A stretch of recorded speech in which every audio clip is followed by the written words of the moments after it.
Hello. For several years now, I've used the COD Testing Center for my assessments. This is good for me and good for my students. The staff there is responsive and professional.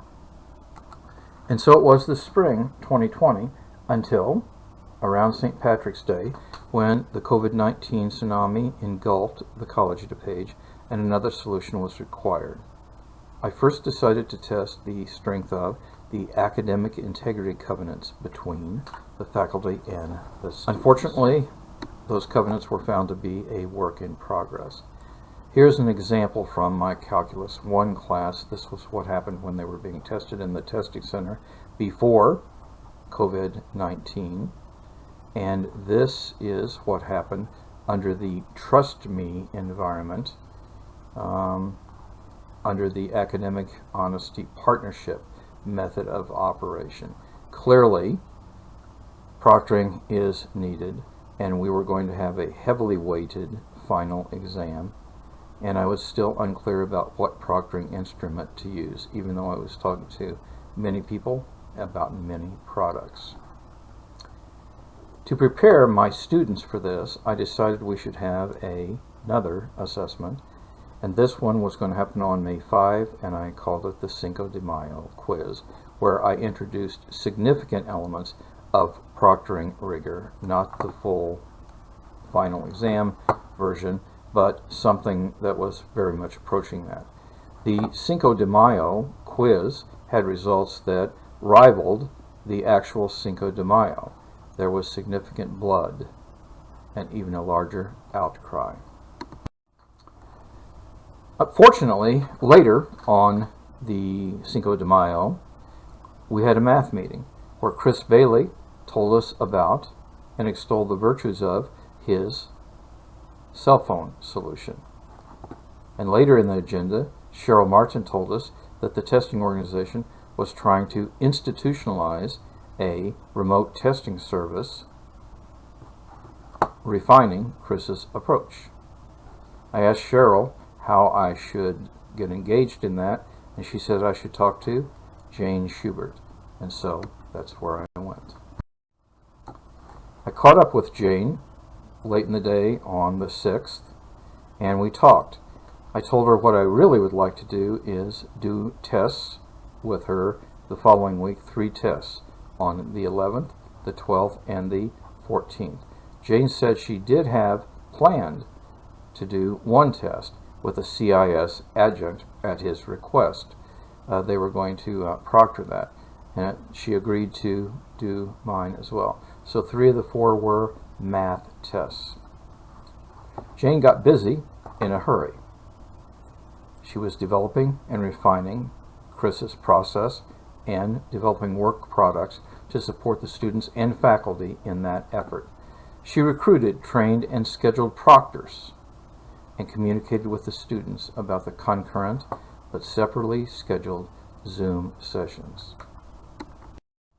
Here is an example of one of her work products, this one for my discrete math class. You can see there's a lot of work. The students are told how to prepare, and there's even a video link to help them make sure they have a good environment in which to work. There are also many elements of testing security that have been incorporated into this document, as well as my special notes.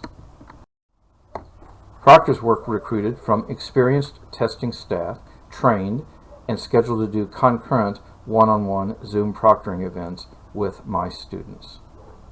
Jane, via cell phone, was in constant touch with the proctors, and I was available to Jane for questions for the duration. So we had frontline people doing one-on-one Zoom proctoring with the students. We had Jane in contact with them, and we had me for escalation or other questions. So except for social distancing and the diversity of the team, it was much like this NASA controlled room. Now, Blackboard, as some of you might agree, is not especially math friendly, and time was short and otherwise compromised. This ad hoc protocol is not perfect, but it was used in all 3 pilot math events, and it worked. Here is the discrete math example. So at the beginning of the exam, I simulcast an email to the students as well as posted the exam content questions in their syllabus tab. The proctors gave the students a password to access their answer sheet, and once they did, the clock on the exam started. The students did have an opportunity, after they submitted the answer sheet, to upload a supporting PDF. Now, there's lots of moving parts with this Plan A, and we did develop Plans B and C, and for a couple of students we had to use Plan B and C. But it worked. There were plenty of issues, including my toilet ate my cell phone and can I sit on the floor, but we resolved each of these issues, we learned from them, and we moved. In conclusion, I was encouraged. These 3 courses, final exams, were administered this way. The performance of the testing staff was strong in rigor and gentle in touch. In a word, remarkable. Students were accepting of this.